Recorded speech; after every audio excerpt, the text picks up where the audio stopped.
Hi, I'm with Jason Furness, who's the General Manager of Electrolux Home Products in Orange.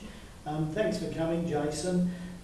Jason, I just thought whether you could let us know how big is the scale of your operation here in Orange? Our operation here today is 600 people. It's grown considerably in the last 12 months as a result of our success. And we turn over about $240 to $250 million worth of products every year. We export to well over 10 other countries around the globe and all through Australia and New Zealand. And we're shipping product, raw material in from all around the globe also. So managing it's quite a complex business. Yeah, absolutely. Now you've embraced coaching both yourself personally and also you've engaged us as a coaching company, Action Coach, for the last 12 months to support your efforts and your managers and your supervisors. Give me a perspective of how that is influencing, say, the profitability of your business and you know, the metrics in an organisation as complex as yours. Okay. I think the way I look at it is if you're not getting what you want, then you've got to continually go and change your approach. If you still don't get what you want, change your approach again.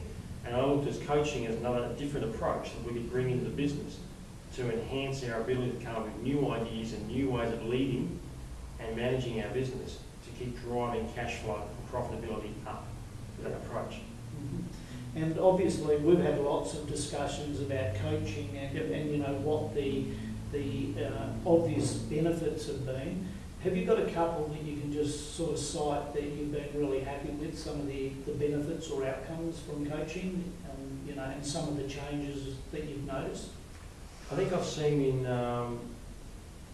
some of the people being coached, coaching's not for everyone. There are some people who really struggle with the concept. What I've been most proud of is where I've seen people who've worked with coaching and they've changed their own lives and their own perspectives, and they've become much happier and more explorative in what they do, and that's flown through into their professional outcomes at work. What I was really looking for here was, if you're going to change something, the first thing you've got to do is change yourself. And I've seen a number of our people go through that process and change themselves in here, and it's flown through, and we've seen the business benefits come out and manifest themselves in Electrolux. Yeah, excellent. Now, I'm really intrigued, and I know you are, that we've just gone through 2009 with the economic downturn, and you've had some of your best results in a really challenging environment. Tell us about that and your philosophy around that. Like, what have you done to position this company and do so well when everybody else has been, you know, experiencing doom and gloom? I think the cornerstone thing of what we've done in the last couple of years was getting ready for this environment that we saw coming, or I saw coming in some degree, and being incredibly responsive and flexible to react to our marketplace. So what we've really worked out is, okay, let's really understand what does our customer, being a sales company, want, and what other changes in behaviours we need to have to generate more cash flow.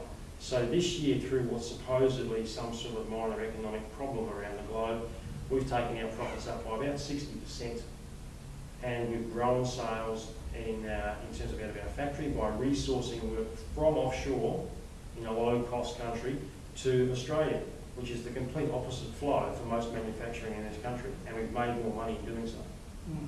So what's the lessons for other manufacturers in Australia that, you know, cite that, you know, high labour costs are one of the biggest issues with being profitable in manufacturing? Knowing my cost structure, labour cost isn't a significant issue, and I suggest in many other industries I've worked in it's also not there. I think really what we are lacking is it's a leadership and managerial issue, and it may well be a marketing issue. I think those things are things that we've got as manufacturing leaders have got to look to ourselves and say, what are we going to change in order to take our businesses forward? I think the pack up shop and run away to some other country may be the right option, but I'm not convinced that it's the best option for making the most amount of cash.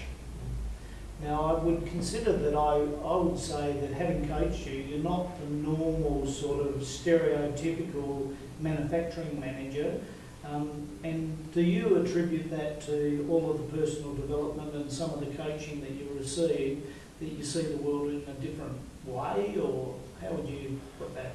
I think Yes, but I think it goes back a long, long time. I think over my 20 years in this game, I've been coached, used to be called leadership and management, but coached by a number of different people back from when I was in my teenage years through, and I've always embraced that idea of how do I learn more, how do I find different ways of doing things.